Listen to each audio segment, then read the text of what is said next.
தேர்தல் 5 ஆண்டுக்கொருமுறை நடக்கும் சடங்கு என்று கடந்து விடாதே. எவன் ஆட்சிக்கு வந்தால் என்ன, நாம் உழைத்தால்தான் நமக்கு வாழ்க்கை என்று சாதாரணமாக எண்ணிவிடாதே. நம்மால் என்ன செய்துவிட முடியும் என்று ஓரமாய் ஒதுங்கிவிடாதே. நீ சந்நியாசி என்றால் உன்னோடு உன் தலைமுறை முடிந்துவிடும். என்ன நடந்தால் எனக்கென்ன என்று கடந்து விடலாம். கணவனாக, மனைவியாக, அம்மாவாக, அப்பாவாக, அக்காளாக, தங்கையாக, அண்ணனாக, தம்பியாக, மாமனாக, மைத்துனனாக, உறவாக, நட்பாக, சமூகத்தின் அங்கமாக நீ இருக்கிறாய். சமூகத்தின் ஒவ்வொரு நிகழ்வும் உன்னை கட்டாயமாக பாதித்தே தீரும். சமூகத்திலிருந்து நீ ஒதுங்கிவிட முடியாது. சமூகத்தை கடந்து நீ வாழ்ந்துவிடவும் முடியாது. கவனித்துப்பார். தினசரி செய்திகளால் நெஞ்சம் பதறுகிறதா இல்லையா? படிப்பிற்கோ வேலைக்கோ வெளியில் சென்ற நம் வீட்டு பெண்கள் வீடு திரும்பும் வரை நிம்மதி இருக்கிறதா? திரும்பி வர நேரமாகிவிட்டால் பதற்றம் வருகிறதா இல்லையா? விளையாடக்கூட குழந்தைகளை வெளியில் அனுப்ப முடியா நிலை வந்துவிட்டதா இல்லையா? கல்லூரியில் படிக்கும் நம் பிள்ளை கஞ்சாவை தொட்டுவிடுமோ என்ற கவலை வந்துவிட்டதே ஏன்? தாயே மகளாக பிறந்தால் என்று கொண்டாடி வளர்க்கும் மகள் காதல் போர்வையில் அலையும் கயவர்களிடம் சிக்கி விடுவாளோ என்று பெற்றவர்கள் பரிதவிக்கும் நிலை உண்டா இல்லையா? மகளை மணமுடிக்கும் மருமகன் குடிகாரனாய் இருக்கக்கூடாதென நினைக்கிறீர்களா இல்லையா? ஏன் இந்த எண்ணங்கள்?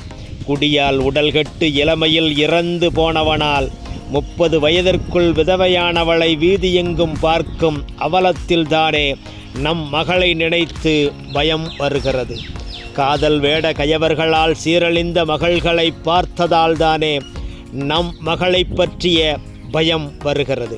குழந்தைகளை சீரழித்த கொடூர செய்திகள் தினமும் பார்ப்பதால்தானே பயம் நமக்கு வருகிறது. கஞ்சா போதையில் தாயை கொன்றவனை பார்க்கிறோம். போதையில் மிருகமானவனை பார்க்கிறோம். போதையில் உடல் சிதைந்து உருக்குலைந்து போனவனையும் பார்க்கிறோம்.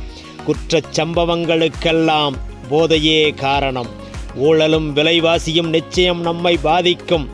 ஆனால் போதை நம் குடும்பத்தையே சிதைத்துவிடும். பாட்டிலில் மட்டும் போதையல்ல, கஞ்சா, அபின், கோக்கைன், ஹெராயின், மெத், LSD என பல வடிவங்களாகிவிட்டது போதை.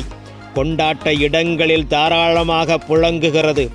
பிள்ளைகளுக்கு கை கட்டும் தூரத்தில் கிடைக்கிறது. பார்க்காமல் கடந்து போக முடியாது.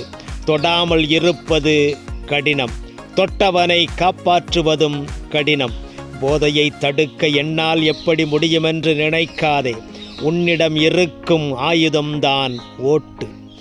என் ஒரு ஓட்டால் எப்படி மாற்றிட முடியும் என நினைக்காதே.